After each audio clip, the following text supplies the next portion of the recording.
रोज की तरह आज भी मोहन थका हारा घर आता है। पिछले कुछ दिनों से मोहन बहुत ही परेशान दिख रहा था क्योंकि उसकी कंपनी घाटे में जा रही थी। इसी कारण वह घर वालों से भी ठीक तरह से बात नहीं करता था।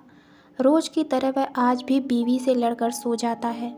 सब नीचे सोते हैं और वह अपना बिस्तर लेकर छत पर सोने के लिए निकल जाता है।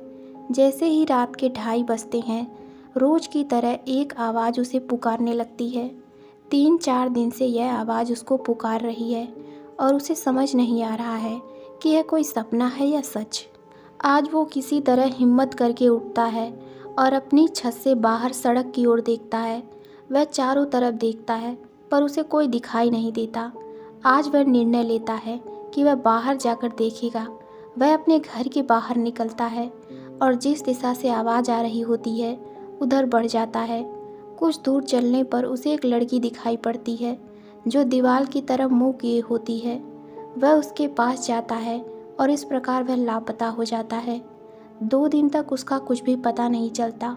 घर वाले उसे ढूंढने का बहुत प्रयास करते हैं पर उनके प्रयास असफल ही रहते हैं। 2 दिन बाद वह घर आता है। घर वाले उससे कई सवाल पूछते हैं पर वह उन सवालों का उत्तर नहीं देता और उन पर चिल्लाने लगता है। अब वह रोज रात को 2:30 बजे घर से बाहर निकलता और 3 बजे घर लौटता है। उसकी हालत दिन पर दिन बिगड़ती जा रही थी। उसकी पत्नी सहित उसका पूरा परिवार उसकी इस दशा पर बहुत चिंतित थे। एक दिन जब वह घर से बाहर जा रहा था तब उसकी बहन ने उसका पीछा किया। उसकी बहन ने उसे पास बने खंडहर में घुसते देखा। उसकी बहन भी उसके पीछे पीछे जाती है और लापता हो जाती है। सुबह जब उसकी बहन सुरभि घर पर नहीं मिलती तो सभी व्यक्ति बहुत चिंतित हो जाते हैं। सुबह जब उसकी बहन सुरभि घर पर नहीं मिलती तो सभी लोग चिंतित हो जाते हैं। वह उसे कई जगह ढूंढते हैं पर उसका कहीं पता नहीं चलता। तभी उसकी पत्नी घर वालों को बताती है कि सुरभि कह रही थी कि भैया रात को कहीं जाते हैं, आज वह उनका पीछा करेगी और जान कर रहेगी कि वह कहाँ जाते हैं। सभी कीर्ति को बहुत डांटते हैं कि उसने उन्हें पहले क्यों नहीं बताया। कीर्ति अब यह निर्णय लेती है कि वह अपने पति का सच जान कर रहेगी और अपने पति को वापस सामान्य करेगी और सुरभि का पता लगा कर रहेगी। अगले दिन मोहन की पत्नी उसके ऑफिस में जाती है। मैनेजर से मोहन के बारे में पूछताछ करती है। ऑफिस के कर्मचारियों के बारे में पता लगाती है। उसे पता चलता है कि मोहन का उसके कंपनी की एक कर्मचारी से अफेयर चल रहा था। वह दोनों रोज पास के एक रेस्टोरेंट में चाय पीने जाते थे। उसकी पत्नी उस रेस्टोरेंट में जाती है और उसके पति की फ़ोटो दिखा के पूछताछ करती है पर रेस्टोरेंट के कर्मचारी उसे कुछ नहीं बताते और उसे अजीब तरह से घूरने लगते। पास बैठा एक व्यक्ति सब कुछ देख रहा होता है। जब मोहन की पत्नी रेस्टोरेंट से बाहर निकलती है तो वह उसे इशारे से बुलाता है और कहता है कि मैंने आपके पति को देखा है। वह उसे बताता है कि कुछ दिन पहले मोहन एक लड़की के साथ रेस्टोरेंट में आया था। दोनों के बीच कुछ कहासुनी हुई और मोहन ने उस लड़की को 2 थप्पड़ जड़ दिए और सबके सामने उसकी बेइज्जती की। रेस्टोरेंट वालों ने उसे धक्का देकर बाहर निकाल दिया। असल में यह वाकया रात के 2:30 बजे का था। मोहन की पत्नी को ये बात याद आई कि मोहन उस रात घर नहीं आया था और उसने उससे कहा था कि ऑफिस में बहुत काम है।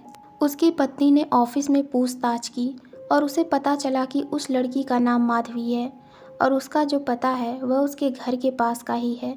थोड़ी और पूछताछ करने पर उसे पता चलता है कि कुछ दिन पहले उसके घर के पास एक एक्सीडेंट हुआ था। कीर्ति बहुत घबरा जाती है पर वह हार नहीं मानती है और अपने निश्चय पर अटल रहती है कि वह इस समस्या का हल निकाल कर रहेगी। कीर्ति कहीं न कहीं ये बात जान जाती है कि उस रात को कुछ तो बहुत गलत हुआ है, तभी शायद उसके घर पर यह आफत आई है। लेकिन क्या हुआ, यह बात अभी भी उसको पता नहीं चल पाई थी। अब उसने निर्णय कर लिया कि वह अपने घर के पास वाले खंडहर में जाएगी। रोज की तरह रात को जब उसका पति खंडहर की ओर जाने लगा तो वह भी उसके पीछे चल दी। उसका पति ऐसे चल रहा था जैसे कि उसको किसी ने वश में कर लिया हो। थोड़ा आगे बढ़ने पर वह रुक गया और पीछे देखने लगा। तभी कीर्ति छुप गई। कीर्ति अंदर से बहुत डरी हुई थी पर वह बस चले जा रही थी। तभी कीर्ति ने देखा कुछ बहुत अजीब।